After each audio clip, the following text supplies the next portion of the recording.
أعوذ بالله من الشيطان الرجيم بسم الله الرحمن الرحيم الحمد لله الصلاة والسلام على رسول الله ثم أما بعد. امام نووی رحمه الله در کتاب ریاض الصالحینش میگوید کتاب ادب الطعام، یعنی کتاب در مسئله آداب طعام خوری که طعام خوری چی آداب ها دارد. اکنون در اینجا در مسئله طعام خوری صحبت می رود. بسم الله گفتن در کجا فراموش کردی و چیکار کنی و چخ بخوری و شیشتانکی بخوری و با پهلو بخوری و خلاصه همین مسئله ها دست چند کس باشی بخوری و کدام طعام را خوردنش جایز است و نیست و خلاصه همین مسئله ها در گفتگو و مسائل تقدیم میکند. خب اولین باب میارد میگه باب التسمیه فی اوله والحمد فی آخره. میگوید که باب در مسئله بسم الله الرحمن الرحیم گفتن در اول طعام خوری، وقتی که طعام میارن، وقتی طعام میخواهی شروع بکنی در همین اولش بسم الله الرحمن الرحیم گفتن. و الحمد فی آخره، و همچنین طعام خورده خلاص کردی به آخر رساندی، به انجام رساندی، الحمدلله گفتن در آخرش، بعد خلاص کردن الحمدلله گفتن. خب این هست موضوع گفتگو. اکنون برای همین باب گذاشته، برای موضوع گذاشتهش اکنون امام نووی رحمه الله چند حدیث را ذکر میکند. حدیث ریاض الصالحین 727 عن عمر بن ابی سلمة رضی الله عنهما قال، یعنی که از ابن عمر، از عمر ابن ابی سلمه رضی الله عنها روایت است که گفت قال لی رسول الله صلی الله علیه و سلم. عمر ابن ابی سلمه رضی الله عنه میگوید که گفت من را رسول الله صلی الله علیه و سلم سم الله و کل بیمینک و کل مما یلیک. میگه رسول الله برام طعام خوری را یاد داد، گفت سم الله، اولین کاری که میکنی بسم الله الرحمن الرحیم بگو. در وقت طعام خوردن اولین بسم الله هست. دوم و کل بیمینک، پیغمبر صلی الله علیه و سلم گفت که بخور با دست راستت، طعام خوردن باید با دست راست باشد. و کل مما یلیک، و سیم آدابی که پیغمبر براش تعلیم داد و گفت بخور از آن جایی که به تو نزدیک است، یعنی که بخور از پیش خودت. وقتی که در یک ظرف کلان در طعامی که میارن باید هر کس از پیش خودش بخورد، هر کس باید از پیش خودش تناول بکند. این در کدام صورت است؟ این در همون صورتی که در یک ظرف، در یک طبق چند کسا باشند. اما انسان اگر خودش به تنهایی باشد میتوند از این طرف اون طرفش خوردن ده حق دارد، اما از بالاش ده باید از بالاش نخورد. مثلا اگر در طبق خود طاقه هم باشی، نه اینکه از بالا بخور. متاسفانه این خوردن در آشخوری خودمون هست. وقتی آش خوردن که میگیرن مردم ای بالا کشیده خوردن میگیرن. همین را زیرا که بالای طعام جای برکت ریزی است، جای فرود آمدن برکت است، برام خاطر میگه باید از بالاش نخوری. ولی حدیثش بعداً میارد از بالاش باید نخوری، بلکه چیکار کنی از بر اطرافش میخوری، فهمو، تا اینکه برکت بماند. خب اما اگر که بسیاری باشه هر که پیش خودش میخورد، از پیش آدم دیگر کشیده خوردن پیامبر صلی الله علیه و سلم گفت که این از آداب نیست. خب حدیث متفق علیه است. بعد از این حدیث 728 و عن عایشه رضی الله عنها قالت، یعنی که از حضرت عایشه رضی الله عنها روایت است که گفت قال رسول الله صلی الله علیه و سلم، میگه گفت رسول الله صلی الله علیه و سلم اذا اکل احدکم فلیذکر اسم الله تعالی، هرگاهی که خورد کسی از شما، یعنی تناول طعام کرد کسی از شما، فلیذکر اسم الله تعالی، پس باید ذکر بکند نام الله تبارک و تعالی را، یعنی که پس باید بسم الله الرحمن الرحیم بگوید. فإن نسیه، پس اگر که در اولی طعام خوری فراموش کرد، طعام خوردن در خواب گشنه بود یا با چیزی مشغول بود، خلاصه فراموش کرد که بسم الله بگوید، طعام خوردن شروع کرد. ان یذکر اسم الله تعالی فی اوله، فإن نسی ان یذکر اسم الله تعالی فی اوله، پس اگر فراموش کرد که بسم الله الرحمن الرحیم بگوید در اولش، فلیقل، پس این انسان فراموش کرده چی بگوید؟ پس باید بگوید که بسم الله اوله و آخره، یعنی به نام الله شروع کردم اولش را و آخرش را، یعنی که بعد خوردن دایا دوزا در اثنای طعام خوری، پس این طور میگوید بسم الله اوله و آخره، یعنی آغاز کردم اولش را و آخرش را. رواه ابو داود و ترمذی و قال، این حدیث را ابو داود و ترمذی روایت کرده و گفته است که حدیث حسن و صحیح، حدیث حسن و صحیح می باشد. بعد از این حدیث 729 و عن جابر رضی الله عنه قال، یعنی که از حضرت جابر رضی الله عنه روایت است که گفت سمعت رسول الله صلی الله علیه و سلم یقول، یعنی شنیدم رسول الله صلی الله علیه و سلم رو که می گفت اذا دخل الرجل بیته، یعنی هنگامی که وقتی که در آمد مرد یا وقتی که می درآید مرد در خانه اش، وقتی که انسان در خانه در آمدنی می شود، فذكر الله تعالی عند دخوله و عند طعامه، پس ذکر کرد الله تبارک و تعالی را در وقت در آمدن خانه و در وقت خوردن طعام، یعنی که پس بسم الله گفت در خانه در آمدن و پس بسم الله گفت در وقت طعام خوردن. قال الشیطان لاصحابه، پس شیطان اصحابش رو میگفته است، شیطان رفیقان و دوستانش رو میگفته است که لا مبیت لکم ولا عشاء، اکنون دیگر جای خواب پیدا نکردید. لا مبیت لکم، یعنی جای خواب برای شما نیست، یعنی جای خواب پیدا کرده نتوانستید. ولا عشاء، و خوراک شبم اکنون نیست. یعنی چی؟ یعنی وقتی بسم الله گفته در خانه میدرای، شیطان میگریزه دیگر جای خواب نمییابد. وقتی که بسم الله گفته طعام میخوری، شیطان دیگر طعام خوردن نمیتواند قطعید همراهت.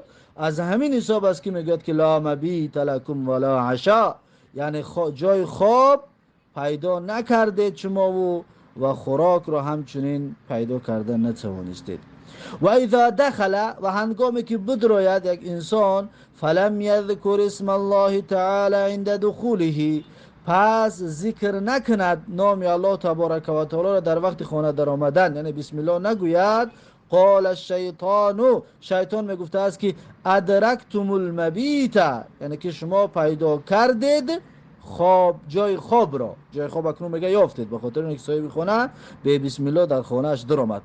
و اذا لم یذکر اسم الله تعالی، و اذا لم یذکر الله تعالی عند طعامه قال، و هنگامی که ذکر نکند الله تبارک و تعالی را در وقت طعام خوریش، یعنی انسان طعام خوردن در بسم الله نگوید، قال، شیطان میگفته است که ادرکتم المبیت والعشاء، یعنی که شما پیدا کردید، یافتید جای خواب و خوراکتون را، خوراک شبتون را، خوراک شامتون را شما یافتید.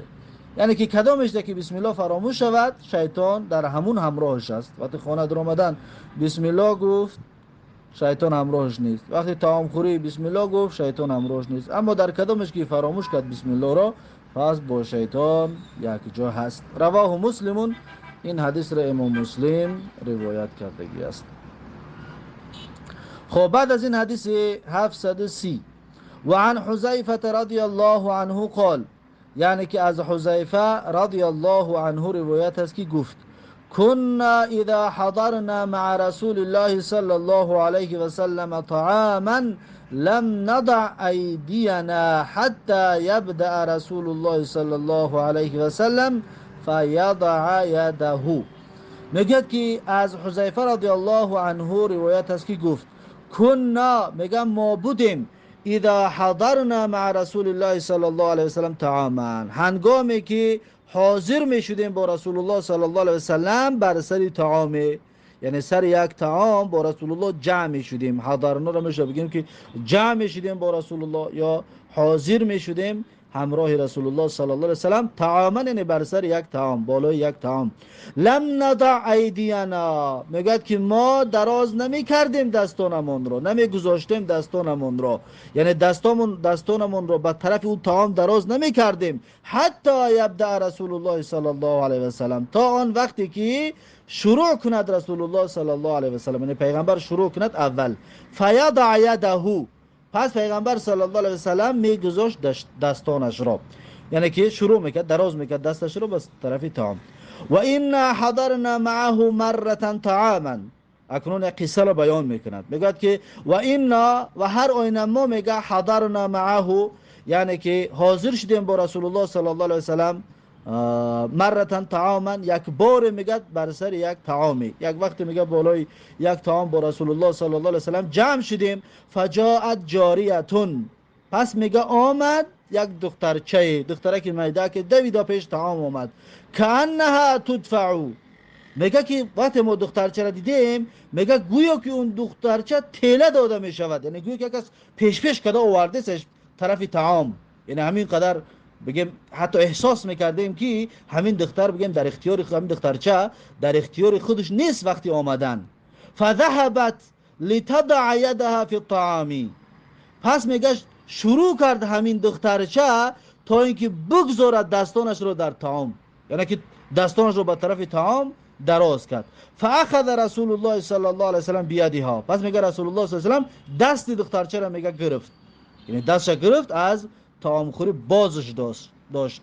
ثم جاء اعرابی کانها یدفع، بعد از این میگه آمد میگه اعرابیه، یک بادیه نشینه، کانها یدفع، اینم میگن بادیه نشین وقتی که آمد احساس میکردی که میگه که تیله کرده آورده سهش، فهمو یک از گویا که تیله کرده آورده سه. فاخذ بیده، پس میگه پیغمبر صلی الله علیه و سلم از دست این بادیه نشینم گرفت، یعنی که طعام خوریش نمون از دستش گرفت. فقال رسول الله صلی الله علیه و سلم، پس از دست این دو کس را گرفتن، میگه رسول الله صلی الله علیه و سلم گفت که این الشیطان یستحل الطعام الا یذکر اسم الله تعالی علیه، گفت هر آینه شیطان، این شیطان، هر آینه شیطان یستحل الطعام، یعنی که میخواهد که دست بیابد به طعام، میخواهد راه بیابد در همین طعامی که شما حاضر میخواهید بخورید. الله یذکر اسم الله تعالی علیه، یعنی راه یابیش چی است؟ همین است که لا یذکر اسم الله تعالی علیه، که ذکر کردن نشود نام الله سبحانه و تعالی بالای این طعام. برای هم خاطر یکم گودکچه را آورد، میگه و انه جاء بهذه الجاریتی، و هر آینه میگه همین شیطان ملعون جاء بهذه الجاریتی، یعنی آوردگی است انا همین دخترچه همین شیطان تله کرده آوردش. لیستحل بها، تا اینکه دست بیابد به طعام، تا اینکه بتواند از این طعام حق ببرد. فاخذت بیدها، رسول الله صلی الله علیه و سلم میگه که پس من گرفتم از دست این دخترچه، یعنی دستش را قپیدم و بازش داشتم از طعام خوری تا اینکه طعام به بسم الله شروع نشود. فجاء بهذا الاعرابی لیستحل به، پس میگه شیطان ملعون بعد از این آورد میگن این بادیه نشین را لیستحل به، تا اینکه به سبب این، با واسطه این بادیه نشین دست بیابد به طعام. فاخذت بیده، پس رسول الله صلی الله علیه و سلم میگه که من گرفتم از دست این بادیه نشین.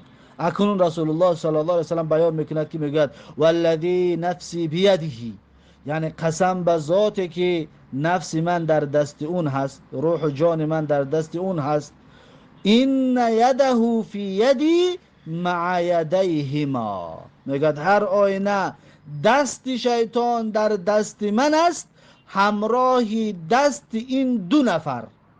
چطوری که میگوید این دو نفر رو من دستش رو گرفتم از طعام خوری باز داشتم، انا همون طور شیطان رو از طعام خوری میگوید باز داشتم، مقصدش که شیطان رو همچنین خوردنی نگذاشتم، یعنی که دو نفر که میخواست به بسم الله شروع کند و شیطان همراه شود، این دو طرح که باز داشتم، پس شیطان هم همچنین باز داشته شد. دست شیطان میگوید در دست من است همراه دست این دو نفر. ثم ذكر اسم الله تعالی و اکله. بعد از این میگه ذکر کرد نام الله تبارک و تعالی رو، یعنی بعد از اون بسم الله گفت و اکله و رسول الله صلی الله علیه وسلم خوردن شروع کرد. رواه مسلمون، این حدیث را امام مسلم رحمه الله روایت کرده است. بعد از این حدیث 731 وعن امیه بن مخشی الصحابی رضی الله عنه قال، یعنی که از امیه ابن مخشی صحابی رضی الله عنه روایت است که گفت، میگه کان رسول الله صلی الله علیه و سلم جالسا و رجل یأکل، میگه بود رسول الله صلی الله علیه و سلم نشسته و مرد میخورد. رسول الله نشسته بود، در پیش رسول الله یک مرد طعام میخورد. فلم یسمی الله تعالی، پس این مرد میگه بسم الله نگفت. حتی لم یبق من طعامه الا لقمه، مگر حتی میگه تا زمانی که لم یبق من طعامه، یعنی باقی نمونده بود از طعامش الا لقمه، مگر اینکه یک لقمه کم ترک طعامش باقی مونده بود. فلما رفعها الى فیه، پس زمانی که اما آخران لقمه را گرفت و رفعها الى فیه، برداشت میگه به طرف دهانش، همون یک لقمه را به طرف دهانش که برداشت، قال بسم الله اوله و آخره، اکنون دیادش زد، آخر بعد دیادش زد، میگه گفت به نام الله آغاز کردم اول و آخرش را. وقتی این سخن را که گفت میگه فضحک النبی صلی الله علیه و سلم ثم قال، پس میگه خندید رسول الله صلی الله علیه و سلم، پس رسول الله گفت که ما زال الشیطان یأکل معه، یعنی هنوز، یعنی تا هنوز بود شیطان میخورد همراه این مرد، یعنی که از اول طعام تا همین آخرش رو شیطان همراهش بود. فلما ذکر اسم الله استقاء ما فی بطنه، پس زمانی که بسم الله الرحمن الرحیم که گفت، استقاء ما فی بطنه یعنی قی کرد، پرتاف شیطان آن چیزی که در بطنش بود، آن چیزی که خوردگی بود، خوردگیش میگه شیطان بازگردانید، خوردگیش شیطان میگه بازگردانید، قیش کرد. رواه ابو داود و نسائی، این حدیث را ابو داود و نسائی روایت کرده هستند. پس این بود حدیث 731. بعد از این حدیث 732، این حدیث انشاءالله درس آینده تا اینجا کفایه میتوند. پس این است درس امروزمونو و در همین جا این درس رو به پایان میرسونم تا درس آینده. الله حافظ و مددگار. بارک الله فیکم و جزاکم الله خیرا و السلام علیکم و رحمت الله و برکاته.